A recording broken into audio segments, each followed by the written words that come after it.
Olá, boa tarde. O Brasil foi às urnas neste domingo, dando sequência à prática democrática de escolher seus governantes.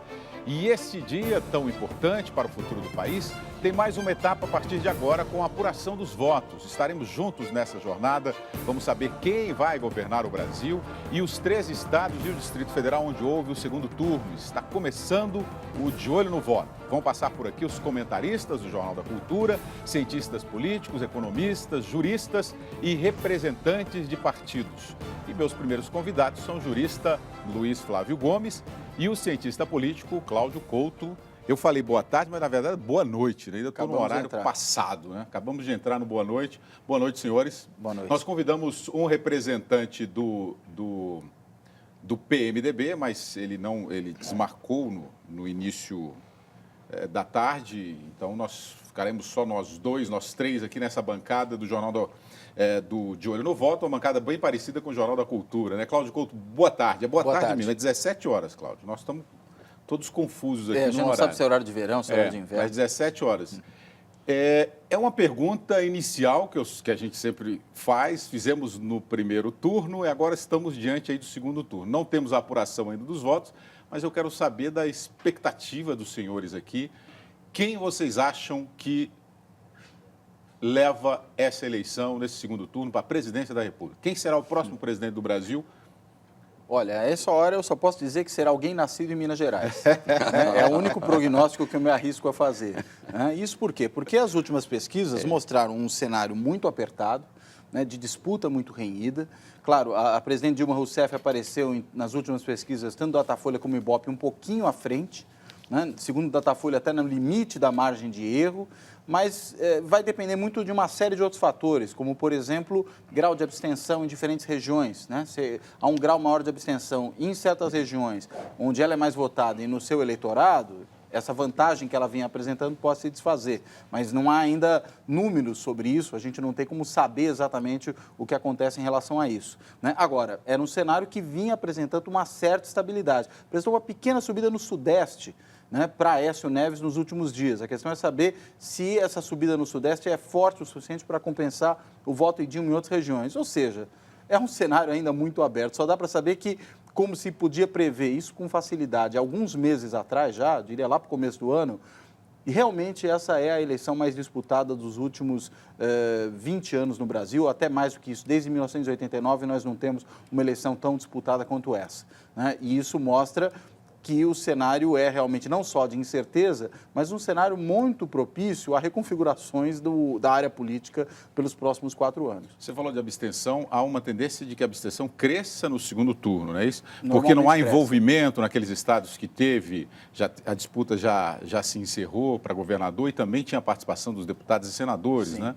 Você acha que não há uma mobilização do eleitorado, é isso? Para ir às urnas? Isso é um dos aspectos e alguns estados costumam ter graus de abstenção maiores do que outros. A abstenção costuma ser um pouquinho mais alta no norte e no nordeste do país do que é no sul e no sudeste, e é por isso que eu falei que isso pode, em alguma medida, prejudicar a candidatura de Dilma Rousseff, ainda que de maneira muito marginal, mas como a eleição é apertada, esse marginal pode fazer alguma diferença. E, claro, há o outro aspecto que foi exatamente esse que você apresentou. E há um terceiro aspecto, que é o fato de que, quando vai a eleição para o segundo turno, muitas vezes os eleitores estão menos interessados, porque a sua eventual alternativa de primeiro não está lá, ele pode se sentir indiferente em relação aos 2 candidatos que sobram. Indiferente não quer dizer que para ele simplesmente tanto faz, ele pode rejeitar os 2 também. E esse cenário é mais propício à abstenção. Luiz Flávio, boa tarde, tudo bem? Boa tarde, William. Boa tarde, Cláudio. Bom, você sempre tem aquela previsão, aquela bola, que você trabalha lá e sabe com mais precisão, Na eleição passada do primeiro turno, você trouxe aqui em primeira mão boca de urna, mas como não temos agora no segundo turno, como é que você vai fazer? Não, aí só na chutometria. E vamos lá, qual a sua expectativa aí? Vamos lá. Bom, em primeiro lugar, William, a ausência do PMDB aqui na nossa mesa, evidentemente, é previsível, porque ainda não sei o nome do vencedor. O PMDB está onde tem vencedor. Aí ele está junto, não importa quem ganha, o PMDB está junto, Mas ainda não tem o vencedor, então só depois das 8 aí você conta com o PMDB. A história é a seguinte, 73% disseram para o Datafolha que querem mudanças no país, 73%. Ao mesmo tempo, muita gente tem medo das mudanças, porque a mudança é um desconhecido. O que vai acontecer? Eu vou ganhar ou vou perder? Então, esse é um tema. Resta saber, todo mundo, então, vai ficar firme no que já tem? Pelo menos eu já garanti isso, ou eu mergulho no túnel do tempo esperando uma mudança? Esse é o tema, esse é um dos temas. E está quase que empatado. Dilma leva uma pequena vantagem nas últimas pesquisas, mas isso no dia da eleição pode mudar tudo. No primeiro turno, 9% mudaram ou decidiram o voto ali, na hora. Portanto, não dá para fazer nenhum prognóstico desta vez. Vamos esperar 8 horas da noite com o anúncio do presidente do TSE, que vai dizer quem é o próximo presidente. Por quê? Digo que vai anunciar. Porque às 8 da noite, 95%, 97% das urnas já terão todas sido apuradas. E não pode anunciar antes. Não pode antes, porque até às 8 estão coletando o último voto no Acre e em 3 municípios do Amazonas. Então, não pode anunciar nada antes das 8 horas, em termos nacional. Pode anunciar os estados em que a votação já terminou.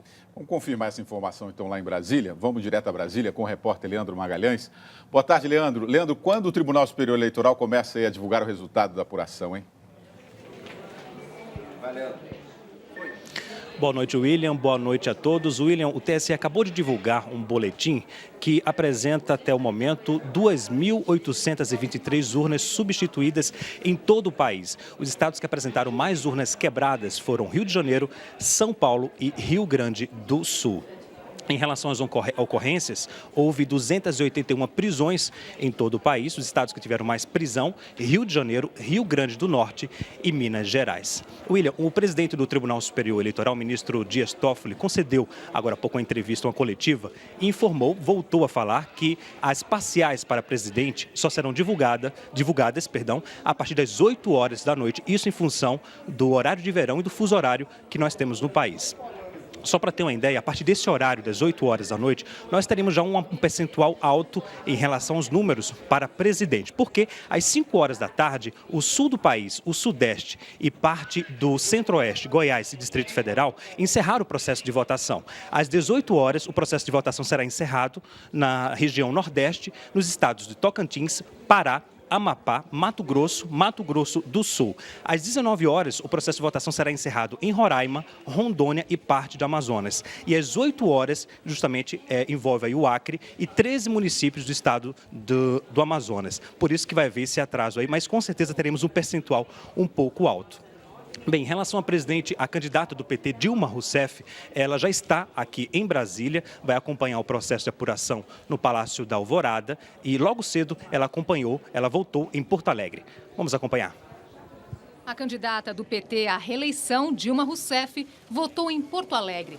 Após cumprimentar um a um dos mesários, Dilma seguiu para a cabina de votação. Ainda na sessão eleitoral, ela tomou chimarrão, posou para fotos com o governador do Rio Grande do Sul, petista Tarso Genro, candidato à reeleição, e exibiu seu comprovante de votação. Eu tenho certeza que o Brasil é e será, e continuará sendo uma das maiores nações democráticas desse planeta. Bom, Cláudio Couto, nós estamos vendo aí a presidente Dilma Rousseff, a candidata Dilma Rousseff, que ficou afastado mais de um mês, longe do Planalto, né, fazendo o seu trabalho, a sua campanha e tal. Quer dizer, campanha política com a presença de alguém que está no cargo, esse afastamento, isso é válido ou você acha que poderia ter uma dose um pouco menos fortalecida? Teria que ter uma participação menos efetiva de alguém que concorre a um cargo, que já está no poder e vai concorrer a um cargo, a reeleição, vai tentar a reeleição? Ou essa presença é assim mesmo? Ou você não é favorável? O Luiz Flávio aqui na bancada não é favorável à reeleição, né? Sou contra. Por causa justamente disso, né, Luiz? Não, eu sou ao contrário, eu sou francamente favorável à reeleição. Eu acho a reeleição um bom instituto. E acho por quê? Acho porque ela, primeiro, aumenta o número de alternativas à disposição do eleitor. Uma das que ele passa a ter é a alternativa de reconduzir aquele candidato ao cargo. Há uma série de estudos aí que vem mostrando que candidatos ocupantes do cargo que concorrem à reeleição são mais responsáveis no gasto público, porque eles podem ser os seus próprios herdeiros. E isso os leva a um certo comedimento também na maneira como lidam com recursos públicos. O eleitor, muitas vezes, prefere não trocar o certo pelo duvidoso. A gente viu, inclusive, nessa disputa de primeiro turno, vários governadores que foram reconduzidos a seus cargos já no primeiro turno, né? Sem, inclusive, a necessidade de um segundo turno. Isso mostra que o eleitor, às vezes, faz essa escolha. A questão da mudança, né, que você apontou, é uma questão que, muitas vezes, acaba levando o eleitor a falar, bem, eu quero mudar, mas eu não quero arriscar. Então, eu fico com o que está aí, que pode não ser o melhor cenário do mundo, mas, pelo menos, é um cenário conhecido e talvez seja um cenário razoável.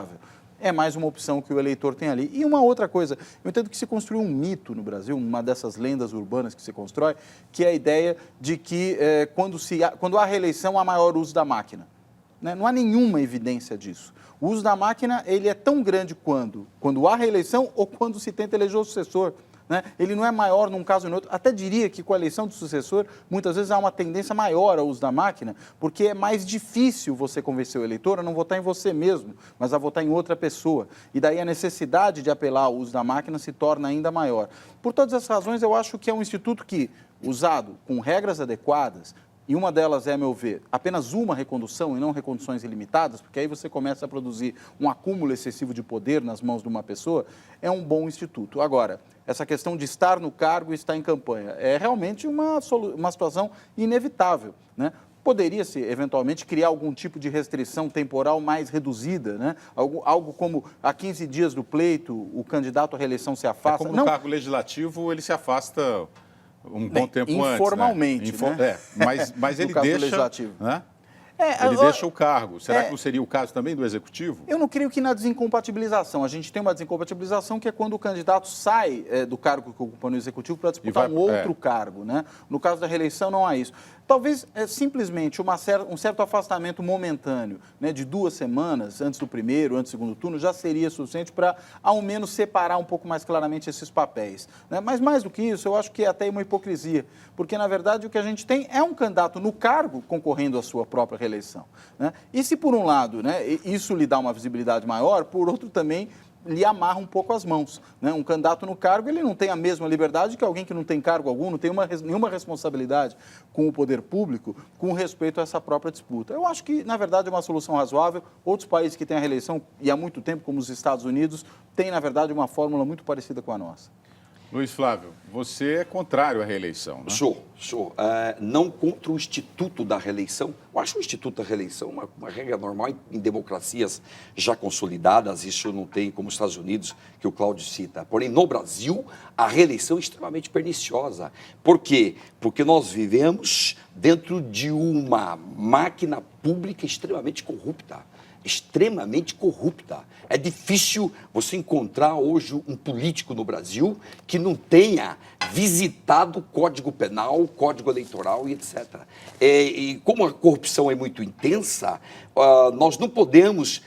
Quanto mais ele fica no cargo público, mais ele vai se contaminando por este ambiente pernicioso. Hoje, o Brasil se tornou um grande crime organizado. É um grande crime organizado envolvendo o mundo empresarial, o mundo dos bancos e o mundo dos políticos. E a Petrobras está aí, agora a gente pode falar nitidamente, claramente, já está praticamente, acabou a eleição, mas a Petrobras é uma demonstração de um grande acordão entre as oligarquias brasileiras que estão lá só para sugar o dinheiro público. Logo, quanto mais trocar o político, dá chance para novos, os novos têm muita dificuldade de ir, a hierarquia dos partidos políticos é uma hierarquia terrível e despótica, é difícil você ter espaço aqui nos partidos políticos. Portanto, é privilegiar a que mais gente venha para a política, gente jovem, outros, mas que não fiquem os mesmos o tempo todo. Então, isso tudo, proibindo a reeleição, nós teríamos uma série de vantagens no contexto político brasileiro. Não que a reeleição em si seja um instituto pernicioso. Em outros países não são. Aqui é extremamente pernicioso. A Dilma não vai no Palácio já faz 37 dias. É 37, né? 37 dias que ela não vai no Palácio, ou seja, a governança do país vai ficando meio aberta, tudo por causa da reeleição. Ela poderia estar no cargo dela, ocupando o cargo dela. Então, argumentos favoráveis e contrários, o tema é legal, esse assunto, e vai entrar na pauta da reforma política, com certeza. A discussão é sempre bem-vinda, né? A verdade é essa. Agora vamos conversar com o repórter Ricardo Ferraz, que está em Belo Horizonte. Ricardo, qual a expectativa aí dos tucanos, hein? Boa tarde. Boa tarde, William. Boa tarde a todos. Olha, William, eu diria que a expectativa é um tanto quanto otimista, viu? Principalmente porque eu conversei com algumas pessoas da executiva do partido e eles acham que há espaço, sim, para uma virada de última hora, motivada principalmente pelos votos nos dois maiores colégios eleitorais do país, São Paulo e aqui em Minas Gerais. O que a gente percebe nas ruas, William, é que o desempenho do candidato Aécio Neves no primeiro turno acabou por mobilizar a militância tucana, que foi para as ruas, levou suas bandeiras, cores nas camisetas, colocou inclusive selos, né, nas próprias roupas. Ontem, hoje, aconteceram muitas manifestações importantes de apoio a Aécio Neves, principalmente nas regiões mais centrais, que são redutos já tradicionais dos tucanos aqui em Belo Horizonte. Agora, eu diria que esse fenômeno também, William, ele foi um tanto quanto contido por um fenômeno, um outro, esse sim climático, que há muito tempo não acontecia na região sudeste, que a gente gostaria de ver mais ultimamente. Eu estou falando da chuva. Choveu hoje durante todo o dia na capital mineira, praticamente durante todo o período da eleição, e isso trouxe a avaliação de que poderia haver uma maior abstenção, principalmente porque houve muitos engarrafamentos e poderia aí também, de acordo com a avaliação de algumas pessoas ligadas ao PSDB aqui em Minas Gerais, aumentar a abstenção. Aécio Neves, nesse momento, está na casa da irmã Andréia Neves, acompanhando a apuração. Ele deve passar lá ao longo de todo esse período, reunido com amigos, reunido também com políticos, parte da executiva do PSDB de Minas, e deve vir para cá, de onde eu falo neste momento, um hotel na região central de Belo Horizonte, onde ele fará o seu pronunciamento assim que o vencedor das eleições presidenciais seja anunciado pelo Tribunal Superior Eleitoral. Aécio votou hoje de manhã e eu acompanhei toda essa movimentação. Vamos ver na reportagem. Aécio Neves chegou por volta das 10h30 da manhã no Colégio Estadual Central, no bairro de Lourdes, região sul de Belo Horizonte. Ele foi recebido com fogos e muitos correligionários. Acompanhado da esposa Letícia Weber, o candidato do PSDB votou rapidamente e fez o sinal da vitória. Aécio conversou com a imprensa em um hotel a poucos metros do local de votação. Com o país dividido, segundo as pesquisas de intenção de voto, ele disse qual será a sua primeira medida caso seja eleito presidente da República. A primeira grande missão que terei é exatamente a da unificação do país. Os programas sociais vão ser mantidos e aprimorados. Nós vamos cumprir cada um dos compromissos que assumimos com os brasileiros, do ponto de vista da formação de uma equipe de qualidade extraordinária, um comportamento ético irrepreensível, e vou governar para os que mais precisam, vou governar para os mais pobres. Bom, senhores, só lembrar o telespectador que nos acompanha, você pode participar desse debate através do WhatsApp. Anote aí o número, 11 é o código aqui de São Paulo, 97559-2915, 97559-2915, e também pelo Twitter e Facebook do Jornal da Cultura. As pessoas que já têm costume de participar do Jornal da Cultura podem participar. Minas Gerais, como é voto a voto, está uma disputa bastante acirrada. Minas é o segundo colégio eleitoral. Importantíssimo essa votação lá em Minas, né? O Ricardo lembrou da questão da chuva, que pode ocorrer abstenções, mas nem tanto, né? Na região sudeste é muito difícil, né? As pessoas deixarem de votar por conta de uma chuva. Eu acho difícil, a não ser que a gente tenha um problema gravíssimo, digamos, inundações, algo desse gênero. Mas se for só congestionamento, eu acho que não. Talvez um ou outro perca ali o horário, se deixou para votar na última hora, mas acho que isso não deve ter um efeito mais significativo, não. A abstenção é pior para qual dos dois candidatos? Então, eu acho que ela pode ser mais grave para o candidato que tiver abstenção maior, onde ele é mais forte, né? o que eu mencionei da Dilma, como ela tem um voto mais forte no Norte e no Nordeste, e essas regiões têm historicamente uma taxa de abstenção um pouquinho maior do que o Sul e o Sudeste do país, é possível que, se repetindo a taxa histórica, um pouco do que as pesquisas detectaram na intenção de voto não apareça na última hora. E isso daria uma certa vantagem a Aécio nessa disputa voto a voto que está acontecendo agora. Agora, se a abstenção for maior, por exemplo, em Minas Gerais, e particularmente na capital, né, onde a Aécio tem uma votação significativa, é evidente que isso pode acabar lhe prejudicando também. Sobretudo porque realmente a campanha está muito disputada, está muito acirrada. É até surpreendente que num eleitorado tão grande como nós temos no Brasil, nós podemos ter aí uma eleição que se resolva ali por uma diferença muito pequena de votos. Agora, Aécio, nesse segundo turno, ele avançou um pouco mais em Minas? Ele recuperou uma boa parte do terreno que havia perdido no primeiro turno. E o primeiro turno foi muito difícil para o Aécio e para o PSDB em Minas, né? Basta ver que depois de 3 governos, e tendo ele um governo que era muito bem avaliado, elegeu com facilidade o seu sucessor, que por sua vez se elegeu com muita facilidade senador, o Aécio Neves acabou perdendo a eleição para o seu principal adversário, no plano nacional e no plano estadual, que é o PT, no primeiro turno.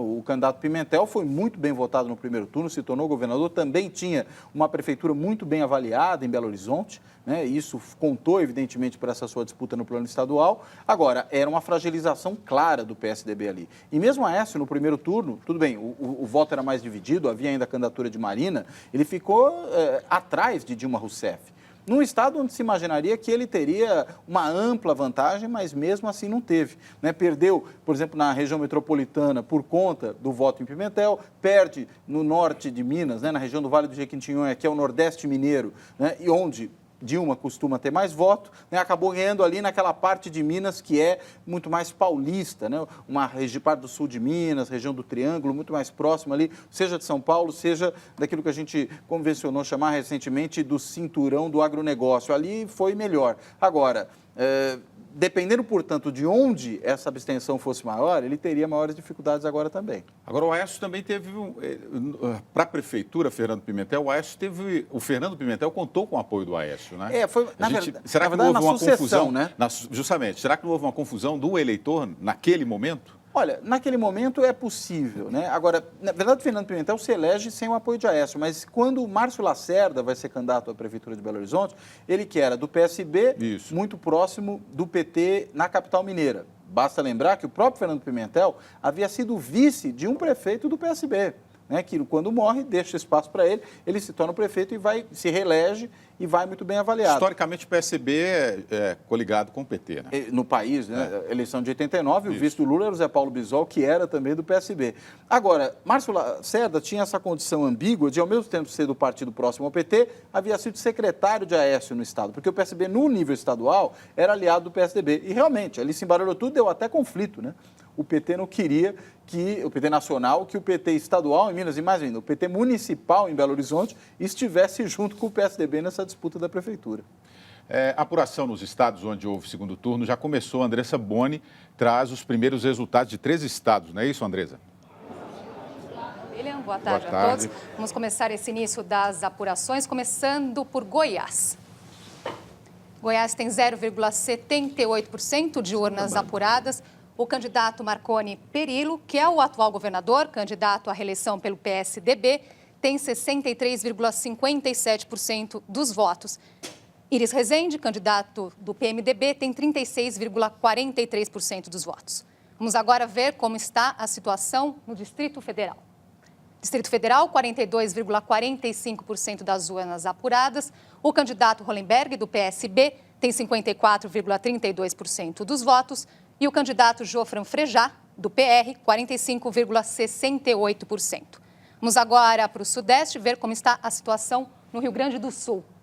Rio Grande do Sul, 1,94% de urnas apuradas. O candidato José Ivo Sartori, do PMDB, tem 65,67% dos votos.